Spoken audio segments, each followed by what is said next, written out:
이에 사무엘은 라마로 가고 사울은 사울 기브와 자기의 집으로 올라가니라.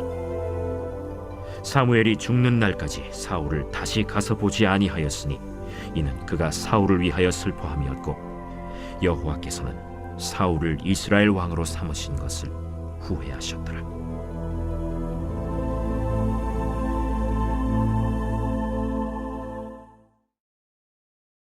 제16장.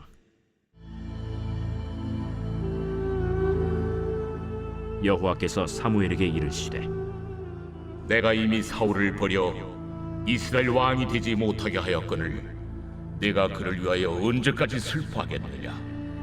너는 불에 기름을 채워가지고 가라. 내가 너를 베들레헴 사람 이새에게로 보내리니 이는 내가 그의 아들 중에서 한 왕을 보았느니라. 내가 어찌 갈 수 있으리이까? 사울이 들으면 나를 죽이리이다. 하니 여호와께서 이르시되 너는 암송아지를 끌고 가서 말하기를 내가 여호와께 제사를 드리러 왔다 하고 이새를 제사에 청하라. 내가 네게 행할 일을 가르치리니 내가 네게 알게 하는 자에게 나를 위하여 기름을 부을지니라. 사무엘이 여호와의 말씀대로 행하여 베들레헴에 이르매 성읍 장로들이 떨며 그를 영접하여 이르되 평강을 위하여 오시나이까? 평강을 위함이니라. 내가 여호와께 제사하러 왔으니 스스로 성결하게 하고 와서 나와 함께 제사하자. 하고 이새와 그의 아들들을 성결하게 하고 제사에 청하니라. 안녕하세요. 오늘도 따뜻한 말씀밥과 함께 시작하는 좋은 아침입니다. 아말렉과의 전쟁에서 하나님의 명령을 온전히 따르지 않았던 사울은 하나님께 버림받게 되었습니다. 이제 사무엘은 사울을 떠나게 됩니다. 사무엘은 라마로 가고 사울은 기브와 자기의 집으로 가죠. 더 이상 사무엘과 사울의 동행이 의미가 없어지게 된 겁니다. 사무엘은 사울 왕정이 세속적인 왕정과 같이 되지 않도록 돕고 싶었지만 하나님에 대한 사울의 잘못된 이해 그리고 자기 방식대로 하나님을 이해하는 사울 때문에 그 일은 불가능한 것으로 판명되게 된 것입니다. 사무엘은 죽는 날까지 사울을 다시 가서 보지 않았습니다. 그리고 사무엘은 사울을 위해서 슬퍼했습니다. 사무엘은 왜 사울을 위해서 슬퍼했을까? 아마도 그 이유는 하나님에 대한 원망 그리고 그 안에서 실패한 자기 자신 때문이었을 것입니다. 이 사무엘상 15장 11절에 보면 하나님께서 사울을 왕으로 세운 것을 후회한다고 말씀하실 때 사무엘이 근심하면서 온 밤을 여호와께 부르짖었다라는 구절이 나옵니다. 사무엘이 사울을 왕으로 세운 그 하나님께서 이제 후회한다라고 말씀하실 때 그것에 대해서 이해하지 못하고 밤새워서 그 근심하며 기도했다 이렇게 되어 있는데 이 근심하다는 말을 사실은 분노하여라고 해석할 수 있습니다. 그러니까 하나님의 이러한 행동들 왕을 세워달라고 하는 요구를 차라리 들어주시지 말지 들어오셨던 하나님이 금방 마음을 바꾸셔서 사울 왕을 버리시고자 한다는 것에 대해서 사무엘이 굉장히 분노하며 힘들어하며 기도했다라는 것이죠.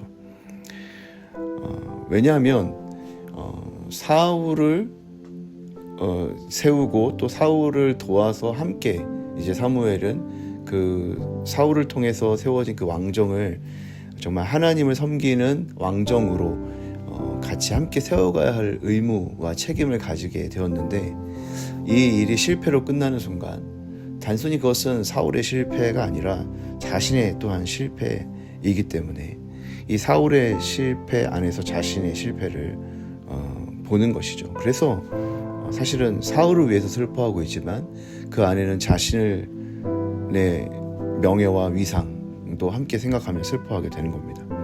어떤 사람들은 그가 근심하여 기도하였다라고 하는 이 단어를 단순히 사울을 불쌍히 여겨서 그 온 밤을 지새우며 하나님께 기도한 것으로 해석하는 사람도 있는데 뭐 그렇다 할지라도 뭐 사무엘이 사울을 위해서 좀 긍휼할 마음으로 목자의 마음으로 기도했다 할지라도 그 슬픔 안에는 여전히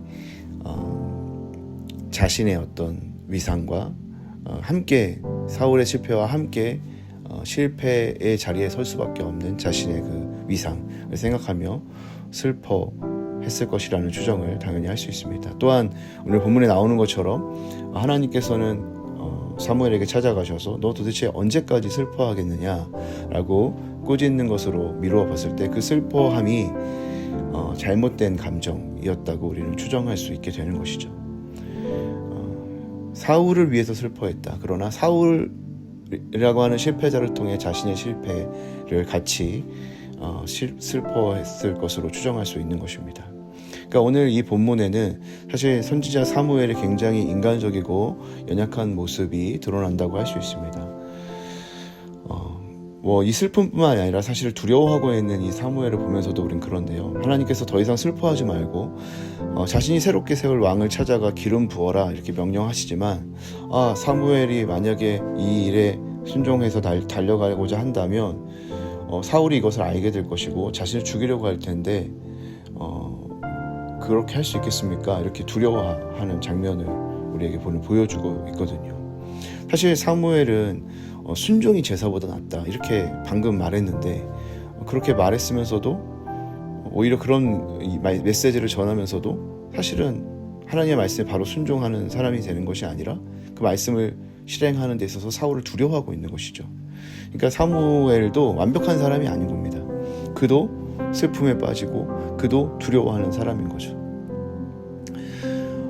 우리도 애써 수고한 일의 결과가 좋지 않을 때 실망에 빠질 때가 있습니다.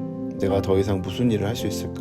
내가 최선을 다해서 무슨 일을 했는데 그 일이 뭔가 하나님이 막으시는 것처럼 느껴질 때 내가 더 이상 무슨 일을 할 수 있지? 라는 생각이 들면서 의욕도 생기지 않고 자신감도 생기지 않고 그냥 낙심에 빠져 있게 되는 그런 순간들이 있습니다. 그럴 때 하나님이 뭔가 말씀하시고 또 하나님이 어떤 일을 행하라 하실 때 뭔가 도전한다는 건 너무나 두려운 일이죠. 또다시 실패하면 어떨까? 또다시 실패하게 되면 어쩌지? 이런 생각이 들기 때문이죠. 그런데 오늘 이 사무엘이 이 슬픔과 두려움 가운데서도 그럼에도 불구하고 이 슬픔과 두려움을 이겨내는 모습을 보여주거든요. 어떻게 하냐? 하나님 말씀하신 것을 그저 이행하는 것이죠. 순종하는 겁니다. 비록 두렵고 비록 주저하고 비록 슬퍼하지만 그럼에도 불구하고 그 하나님의 말씀이 들릴 때 그 말씀에 순종하는 겁니다. 다 이해돼서 그렇게 하는 것이 아니라 하나님의 말씀이기 때문에 그러는 거죠.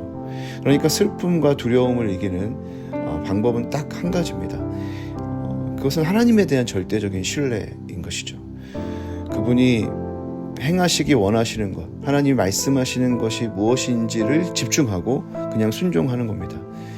다 이해해서 순종하는 것이 아니라 때로는 이해되지 않는 상황 속에서도 하나님에 대한 절대적 신뢰를 가지고 순종하는 겁니다. 사랑하는 성도 여러분, 때로는 우리가 하나님의 어떤 인도하심에 대해서 이해하지 못할 때도 있습니다. 그럴 때는 하나님 자체를 봐야 됩니다. 나보다 더 지혜롭고 나보다 더 위대하신 그 하나님.